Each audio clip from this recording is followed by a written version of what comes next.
We have better maps of the moon and Mars than we do of our own planet. That's a quote from Dr. Gene Feldman, an oceanographer who worked at NASA for more than 30 years. The deep sea is incredibly dangerous to explore. In total, 300 hours have been spent on the moon by the collective 12 astronauts who have gone there, but only 3 people have ever explored the deepest known point of Earth, the Challenger Deep, and only for about 3 hours. So let's talk about even more reasons why the deep sea is such a tough place to explore. Here's something you gotta think about when exploring the deep sea: earthquakes and tsunamis. Getting caught up in a natural disaster while deep underwater is incredibly dangerous. Astronauts have a lot to worry about, but earthquakes aren't one of them. You don't gotta worry about the Earth's crust shifting when you're not on Earth. Seismic activity beneath the ocean doesn't just trigger destruction on land, it also triggers massive waves, which can of course cause serious problems out at sea.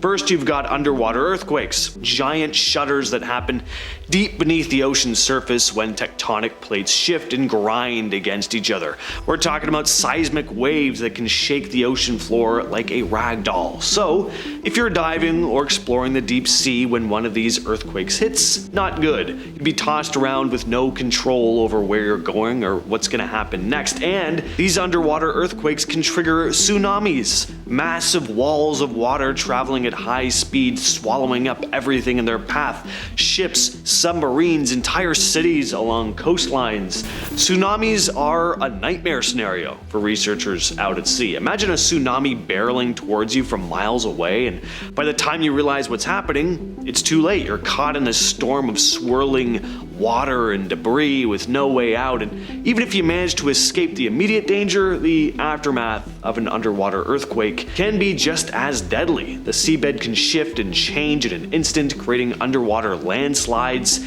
and whirlpools. Now let's talk more about landslides though. These can also be brought on by methane hydrate deposits. Methane hydrate deposits are basically chunks of ice that trap methane gas inside of them. These deposits are stable under high pressure and low temperatures, but when these conditions change, like if the ocean, say, is warming up or if the pressure drops, the methane hydrates can break down and release the methane gas. There are tons of these deposits sitting under the seabed, just waiting to be disturbed, and if that happens, the methane gas shoots up to the surface like a rocket, creating massive bubbles that can swallow up ships and cause explosions. And as I mentioned, there's the landslide part. Methane hydrate deposits can help stabilize the seafloor, so when they break down, it can lead to underwater landslides. These landslides can be massive, a bit like underwater avalanches.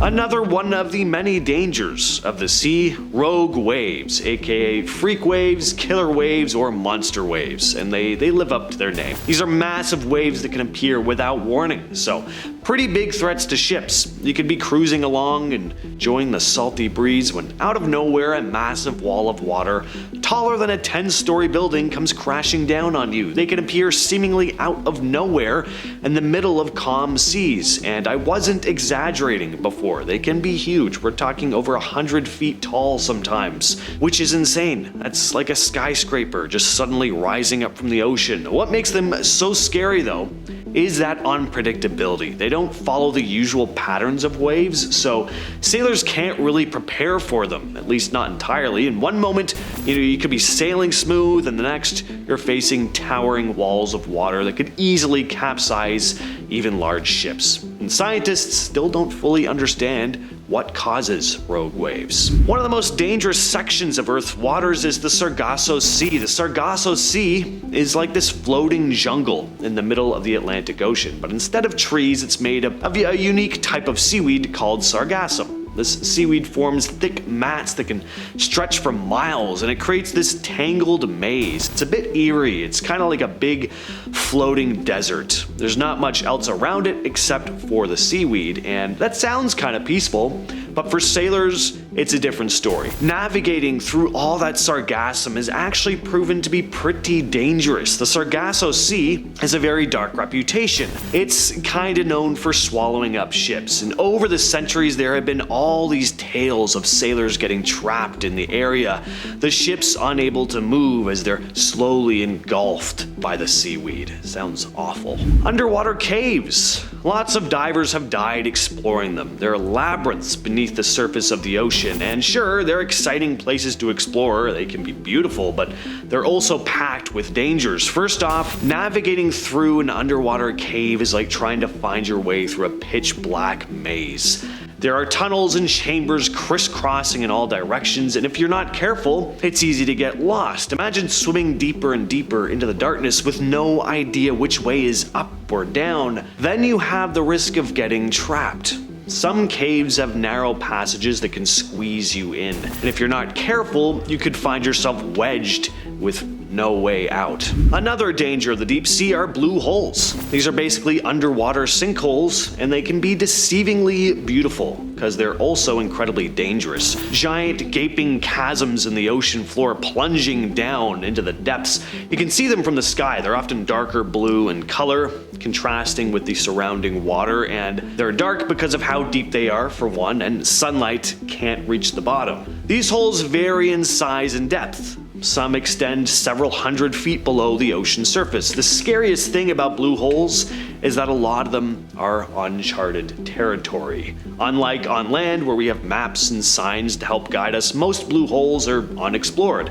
You never know what you might encounter down there. Who knows what could be living in these areas, for one, but aside from that, there could be dangerous currents, and things do live in some of these blue holes. The Great Blue Hole off the coast of Belize, for example, has been explored, and there are tons of different shark species living down there. So these aren't places you can just go for a casual dive. Deep beneath the ocean's surface, there are these eerie chimneys called black smokers. These are hydrothermal vents on the ocean floor that emit superheated water, which is rich in minerals. But the extreme temperatures and the toxic chemicals can make these areas incredibly dangerous. They're a bit like underwater volcanoes, but instead of spewing lava, they belch out super hot water loaded with minerals. They're found near the edges of tectonic plates, where the Earth's crust is pulling apart, and when cold seawater seeps down into the cracks and meets hot magma below, it gets heated up and then shoots back out